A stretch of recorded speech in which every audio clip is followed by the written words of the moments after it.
Hi, I am the product manager at Sumo Logic, and today in this video I'll show you how to search across data in different tiers in a single query.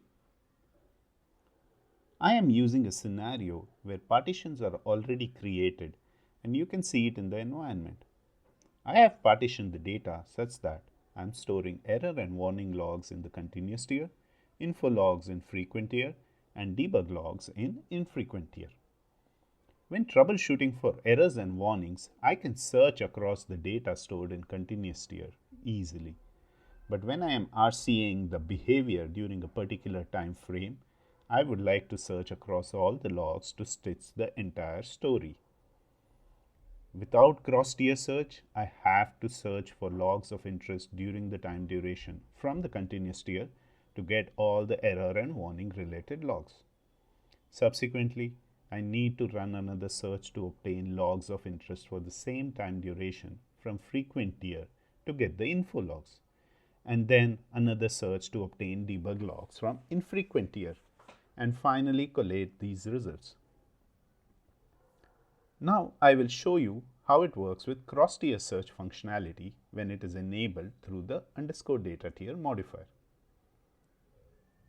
I am looking to perform a search across multiple tiers where I can include the different tiers that I would like to search for.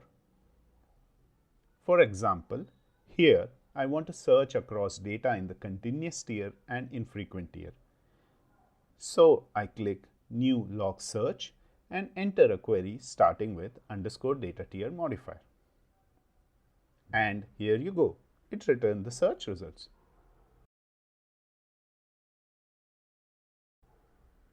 Alternatively, I can also perform the same query using the underscore index.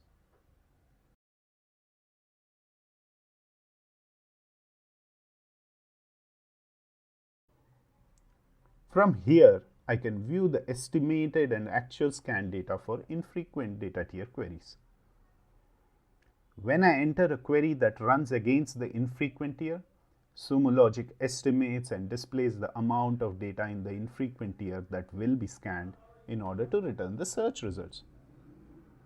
Here you can see the estimate of how much infrequent data will be scanned for a query that uses _data tier equal to all in the scope. As I click in the status area under the histogram, a pop-up with more detailed information appears. On this search details pop-up, I see the amount of data scanned by tiers. Now let's talk about a few best practices to follow as I continue using cross-tier functionality in Sumo Logic. To query a single tier, I use _data tier equal to the tier name in the scope of my query. To query all tiers, I use _data tier equal to all. When I run a query that will return data from the infrequent tier, the best practice is to review the scan estimate after writing the query and before running it. After running the query, the actual scanned data on infrequent tier and the overall data scanned across various other tiers is available through the search details page. Awesome, isn't it? And that's how cross-tier search works in Sumo Logic. Thanks for joining.